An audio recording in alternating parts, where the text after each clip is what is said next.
that last song we sang,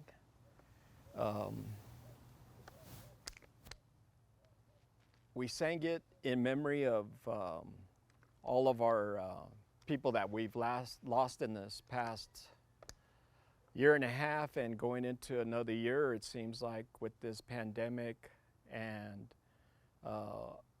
what it's brought to people and the significance it has in Native America. And also with all people all around the world, that we're just not the only ones being affected by this. And also to our Native children that are being discovered at a lot of these places that, you know, their cry for help were ignored at the time, you know, and we want to acknowledge those and remember them, you know, because it brings to light a lot of things, you know, for us.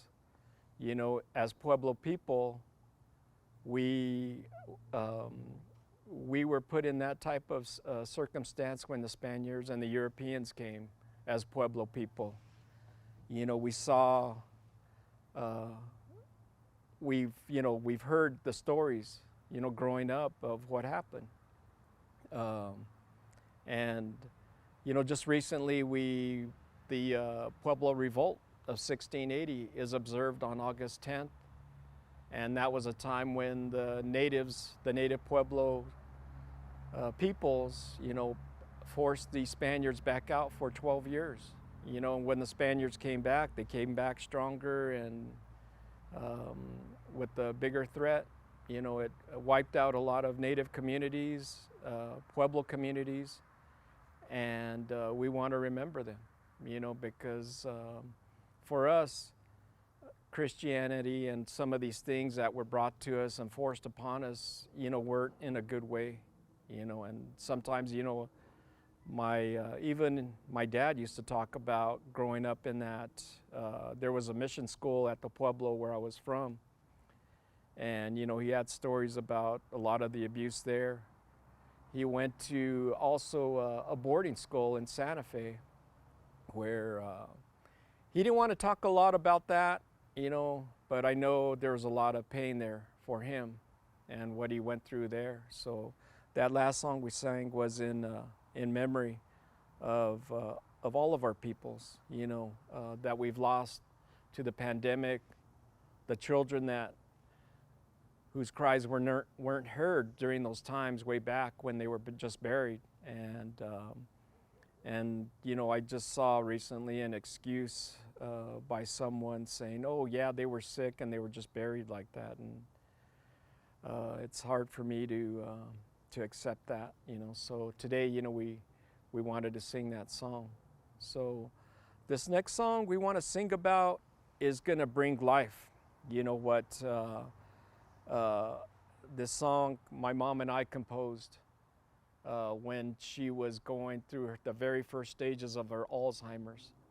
And I used to go there and stay with her because my dad would go to a tribal council meeting or the health board meeting, and he would ask me to stay with her. And one time I said, hey Mom, let's compose a song. You know, I spoke to her in my language, you know,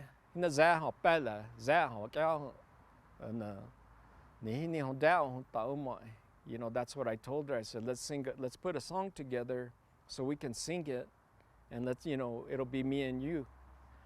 And so and she was all happy and surprised, and I said, well, I'll do the way haze and you do the words. You know, and she goes, really? And I said, yeah, you know. And so the words she came up with were you know, which means, you know, this road, you know, where we're coming to that road of life. You know, we're beautiful as we come, you know, from wherever we're coming from, you know, whether we come from the womb or the earth mother, you know, which is, you know, something that we need to protect these days. You know, without her, we wouldn't be here, you know. So those are the words that she came up with. And at this time, we want to observe, you know, not just all peoples, but also this planet, you know, our Mother Earth. You know, our drum represents that Mother Earth, You know, the heartbeat, when you hear those beats, that's the heartbeat of Mother Earth. You know, and when we dance, you know, we dance proud, you know, we dance strong, we dance when we're happy, when we dance when we're sad, and we dance to remember, you know. So today, you know, we want to remember all things, you know. There's a lot of things that are going on in this world today, you know, overseas and in this country and across our borders. And we want to observe a lot of those things, that life is precious. You know, we're just not given this breath of life to not do anything with it. You know, we got to do something to help, you know, each other's and also this planet, and have a voice in saying something when we feel that something is wrong and not right. You know, and we're given that life. And when we come into this life, you know, we have to show respect and honor and love for each other no matter what. So at this time, we're going to go into this third song, and that's what it talks about.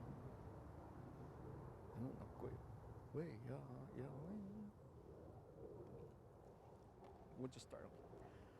Way ya ya way way ya ya way way ya ya way ya way ya way ya way ya ya way way ya ya way way ya ya way ya way ya way way ya hey una quay bomba inu wanna kaba dan dan and la on but no ya way ya way ya ya way way ya hey way ya ya way ya ya way ya way ya way ya way way ya hey una que bomba inu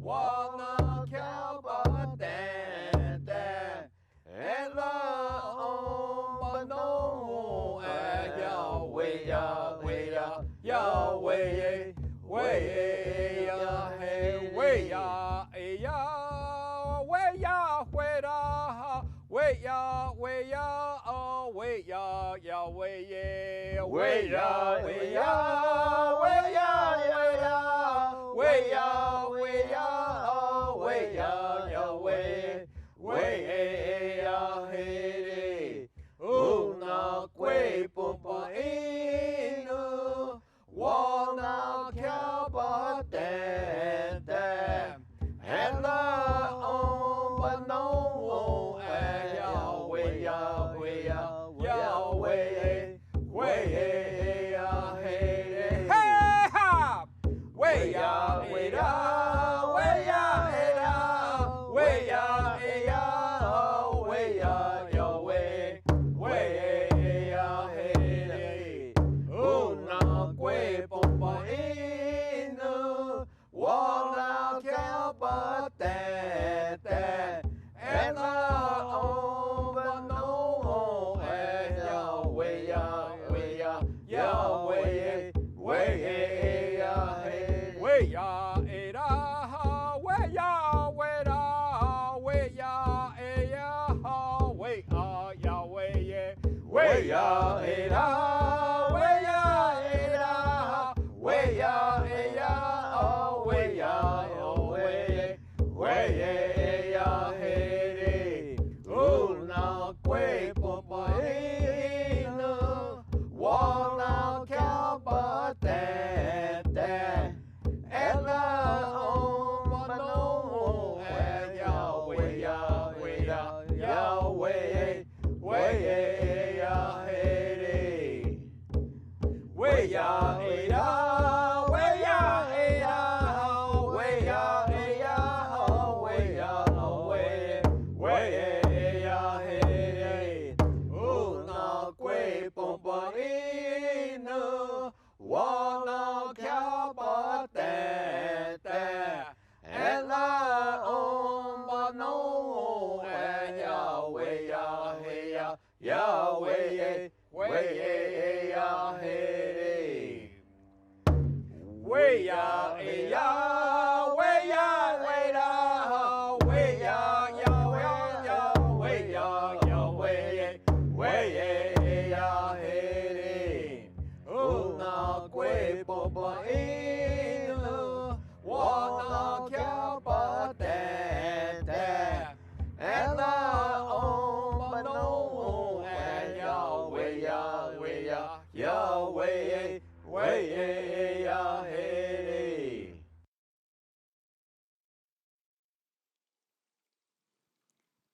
Welcome back. I want to give you a few minutes to continue your journaling and just reflect on what you just experienced. Let's take a breath before we do that.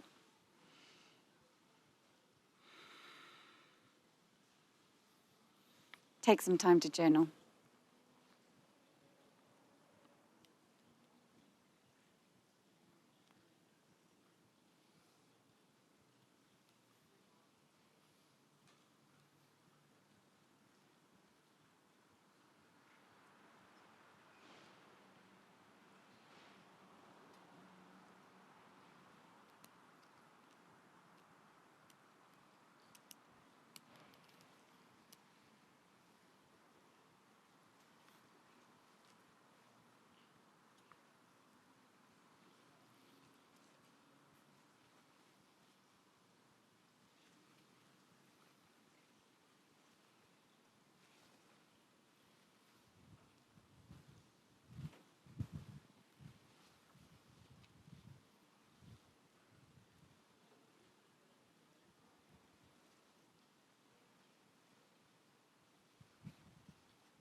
I wanted to share with you again what came up for me as I opened myself in this way. I think because my initial experience of deep love was connected to my nieces and nephews at their birth to little children. What arose for me in listening to and witnessing Red Road Crossing, it really focused me in on the children that are being found in these graves that were at the residential schools. And so there's some similarities to what I drew yesterday, but this little child is not in my arms. This little child is in a grave. And it's hard for me to keep my heart open. I can I drew little gaps in between. And I know that I need to believe and need to trust in what was in my original diagram, this love that was gazing with me on my nieces and nephews, that love is gazing on these children, and that I can join that love to gaze on the children. Pat talked about co-witnessing, which was such a powerful word for me, and how meaningful it is that we co-witness. And the words that had come up for me around the practice yesterday, staying open to what is and present, being alive and awake, ready to take action, willing to take action, being vulnerable to the pain of another, being awake to the preciousness of another. It's challenging in a circumstance like this, much more challenging for me to keep this stance of openness. I wrote here around my heart words like grief, fear, pain, that make it challenging to stay open, present, alive, awake, willing, and vulnerable. And so I have work to do to stay open, to be present, to be vulnerable to this situation, to be willing to take action where I can. Jim Finley, in his teaching before this, talked about touching the hurting place with love. Pat talked about interbeing, and Red Road Crossing talked about life in that last song. And I can trust and believe that there is something bigger and more loving than me that I can draw upon. And so that's what came up for me.